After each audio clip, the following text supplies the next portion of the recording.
노터치 세차장을 활용하여 부동산 투자 버는 방법, 이거에 대해서 한번 얘기를 해볼게요. 이 업에서 많은 사람들을 봤을 때 결국 승자는 세차장에서 돈을 많이 버는 사람들이, 물론 세차장에서 돈 많이 벌면 그만큼 벌겠지만 큰 돈은 한 달에 노터치 세차장에서 1,000만 원을 버는 세차장이 있어. 어떤 세차장은 1,200만 원을 버는 세차장이 있어. 그렇게 해서 한 세차장은 1,000만 원씩만 벌었고 한 세차장은 1,200만 원씩 벌었어.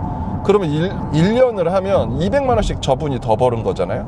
200만 원 곱하기 12, 10년을 했더니 2억 4천을 더 버는 거죠. 1,000만 원 버는 사람한테 200만 원은 프로의 더 경쟁력이 있었던 거예요.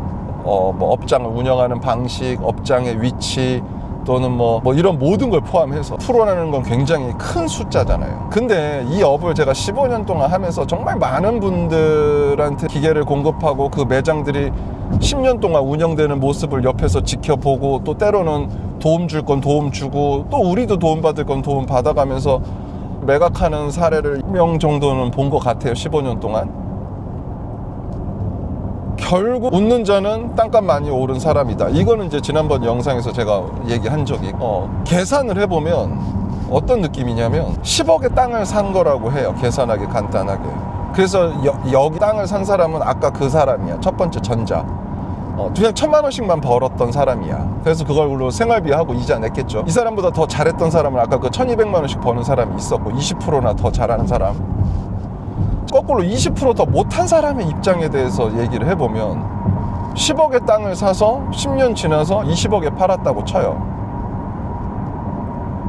그럼 매매 차익이 10억이잖아요. 그러면 10년으로 나눠봐. 1년에 1억이거든요. 이익이 한 달에 1,000만 원이에요. 아까 20%씩 정말 열심히 잘한 경쟁력 있는 그 매장은 이 사람보다 프로나 더 경쟁력이 뛰어났었거든요.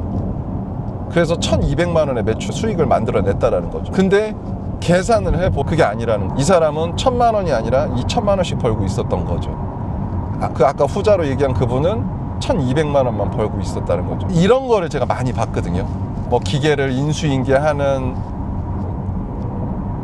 것들이 필요해서 그 인수인계를 도와줘 받고, 또 명의 변경하는 데에서도 저희 쪽에서 도와줬었고, 또 개인적으로도 그 땅을 저희 회사가 팔아준 적도 꽤 많고, 세차장을 하겠다는 분들은 저희 회사로 연락이 많이 오니까, 그런 분들이 땅도 같이 샀으면 좋겠다 라는 분들이 회사에 연락이 많이 오니까 세차장은 또 세차장으로 팔릴 때가 많거든요. 새로운 분과 만남도 주선해야 되고, 양쪽의 입장과 뭐 상황들을 많이 들을 기회가 있었던 거죠. 그런 거를 한 200번을 해보니 노터치 세차장을 활용해서 돈을 버는 방법에 대한 어떠한 하나의 룰이 만들어졌다고 할까요? 공통사항이 만들어졌어요. 돈 버는 사람들을 함께 하면서 그게 반복된다라는 거를 학습을 했겠죠. 학습을 하고 나서 생각도 많이 바뀐 거고요. 그러다 보니까 기계 얘기보다는 부동산 얘기를 또 하는 영상들이 이렇게 사실 그런 경험의 일환이라고 보시는 게 맞을 것 같아요. 이제 그 방법에 대해서 얘기를 하면, 괜찮은 부동산을 사는 게 시작일 거고, 그 다음에 10년을 할 거고, 투자죠. 그리고 10년 이후에 매각을 할 거예요. 자, 이 큰 그림이 기본 A고, 그 다음에 기본 B, 뭐에 집중을 해야 되냐, 이제 또 다음에 영상에서 제가 경험을 한번 공유를 해볼게요. 그리고 또 땅을 잘 파는 방법에 대해서도 경험을 공유를 드릴게요. 자, 요번에 얘기하는 거, 그리고 우리가 요번 달의 영상들에서 공유된 것들 중에 우리가 이제 노터치 세차장을 활용해서 그 가운데 있는 10년, 세 마디 중에 가운데 마디 10년은 어떻게 효율적으로 수익화를 시키는데 라는 주제로 우리가 얘기를 하고 있는 거잖아요. 가운데 마디 수익에 대해서 얘기를 하려면 세차장을 만드는 방법에 대해서, 또 어떤 기계들이 좋은지에 대해서, 기계들의 좋은 점을 구하다 보니 이런 기계의 장단점, 저런 기계의 장단점에 대해서, 또 이런 더 깊이 들어가려고 하다 보니 이 기계의 구조적인 부분에 대해서 또 설명이 필요했고, 그게 뭐냐면 뭐 배관에 대한 부분, 뭐 전기, 전동에 대한 부분, 뭐 물에 대한 부분, 모터에 대한 부분으로 또 더 세부적으로 들어간 거고, 오늘 영상은 확 끄집어내서 다시 이제 대주제로 와서 부동산에 관련된 얘기를 하는 거고, 이 구조 안에서 움직일 거예요. 그 부동산에 대한 개념이에요. 숫자로 설명해 볼게요. 10억을 투자해서 10년 지나서 20억에 그 땅을 팔아. 10억의 부동산 투자 수익이 내 손에 쥐어지는 거죠. 우리가 하고자 하는 비즈니스의 큰 그림이잖아요. 그 다음에 우리가 뭘 생각하냐면 10년 동안 잘 유지를 하고 10년 뒤에 20억에 팔면 돼. 근데 땅은 샀어. 또는 땅은 갖고 있어. 자, 우리가 10년 뒤에 20억에 파는 일이 남았어. 자, 그리고 그 가운데 잘이라는 잘 유지, 잘 보존, 뭐 잘 투자. 그 잘 유지하는 방법은 크게 보면 두 가지가 있는 것 같아요. 한 가지는 지금 이 영상을 보고 계신 분 중에 제가 봤을 때는 80분들은 내가 이 기계를 사서 운영하면서 그 10년을 한번 잘 보존하고 10년 뒤에 땅을 20억에 파는 수익을 얻겠다. 이게 지금 이 영상을 보시는 분들의 한 80%일 거고, 20% 정도는 나는 10억의 땅을 사거나 지금 10억의 땅을 갖고 있는데 목적은 10년 뒤에 20억에 팔면 돼. 근데 그 10년 동안 내가 노터치 세차기를 운영할 생각은 있어. 뭐 내가 노터치 세차장보다 더 돈 잘 버는 직업이 있어.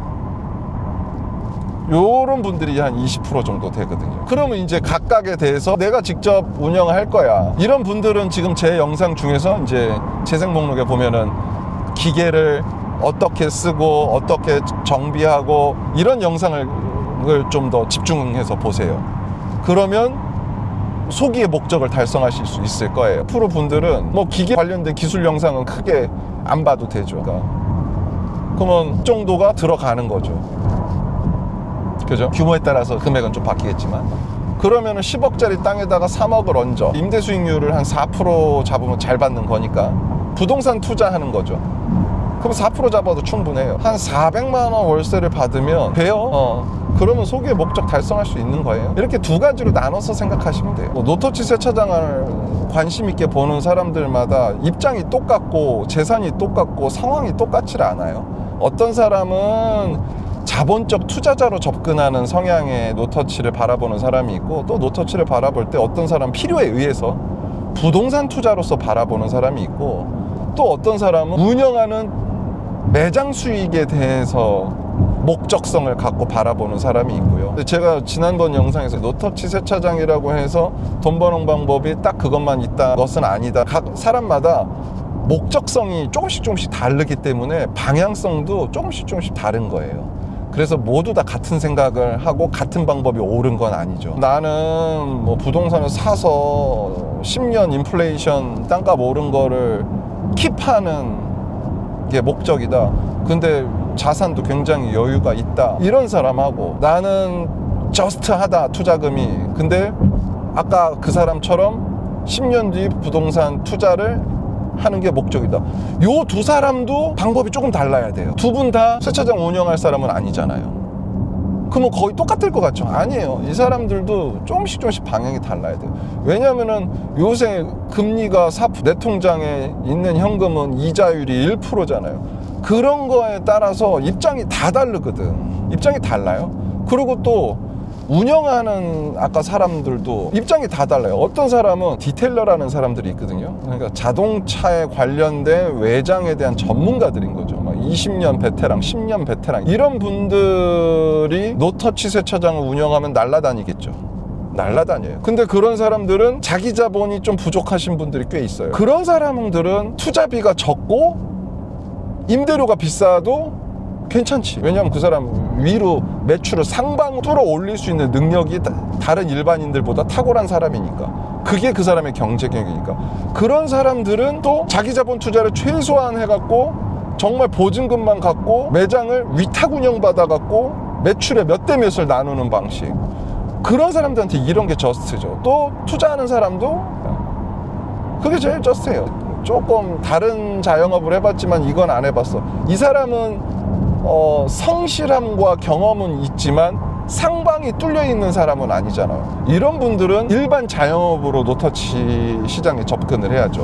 뭐 방법은 아까 그런 것처럼 던킨도너츠 냉장고하고 인테리어 공사는 임차인이 하잖아요. 그리고 건물 임대료를 내잖아요. 이런 분들은 그런 건물을 임대해서 자기가 인테리어하고 뭐 다른 자영업 뭐 이런 것처럼 고정적인 월 임대료 아까 그 정도 선으로 내면 이 사람도 아주 좋죠. 가장 적절한 방식인 거죠. 또 이런 입장이 맞는 아까 그 땅 투자한 사람 있잖아요. 둘이는 궁합이 맞는 거지. 지금 굉장히 좁은 의미에서 노터치 운영이라는 거, 땅 투자라는 거 두 가지 요소만 갖고서도 사람들이 얼마나 여러 입장이 되는지에 대해서 제가 나열을 하는 거예요. 또 어떤 분들은 땅을 정말 저스트로 샀어. 근데 이 사람은 목적성은 확실해. 난 무조건 이 땅 10년 지키겠다. 이런 분들은 땅을 임대료를 저렴하게 주면 돼요. 여기 10년 버티는 거잖아. 근처 임대료보다 저렴하게 임대를 내 기간을 10년으로 한 다음에 그러면 들어오는 사람이 그 저렴한 임대료가 메리트인 거지. 그리고 어차피 거기에 대해서 저렴한 임대료를 받으면서 지금 갖고 있는 땅만 10년을 버텨내면 되는 거지. 이렇게 궁합이 잘 맞을 거예요. 여러 방향성이 있다라는 거죠. 정답이 있는 게 아니다. 입장마다 정답은 다르다. 영상에서도 너무 지나치게 한 방향이 옳다라고 얘기하는 것들도 위험해요. 이런 미묘한 입장 차이로 정답이 바뀔 수가 있거든요. 그거를 너는 틀렸다라고 얘기하는 거가 굉장히 위험한 생각이에요. 제 영상에서는 이런저런 경우들이 있다. 이런 방법은 어떻겠냐. 내가 본 거는 이런 경험도 있다. 이렇게 설명을 드리는 거예요. 이걸 듣는 분마다 지금 제가 굵직하게 공급자와 수요자를 세 등분 했잖아요. 그렇게 해도 지금 경우의 수가 엄청 많이 나오잖아요. 근데 개인마다 또 뭐 이번 달에 돈이 얼마고 내년에 얼마가 생길 거고 5년 뒤에 얼마가 생길 거고 10년 뒤에는 내가 어떤 일이 벌어질 거고 거꾸로 지금은 여유로운데 5년 뒤는 조금 어려울 것 같고 10년 뒤는 괜찮을 것 같고 또 어떤 사람은 지금은 어려운데 5년 뒤는 괜찮을 거고 이러한 그 시간 차이에 따라서도 그 사이사이에 또 다른 조건들이 더 디테일하게 낄 수가 있단 말이죠. 맞는 경우의 수가 더 디테일해지는 게 너무 당연한 거예요. 제 생각은 그렇습니다.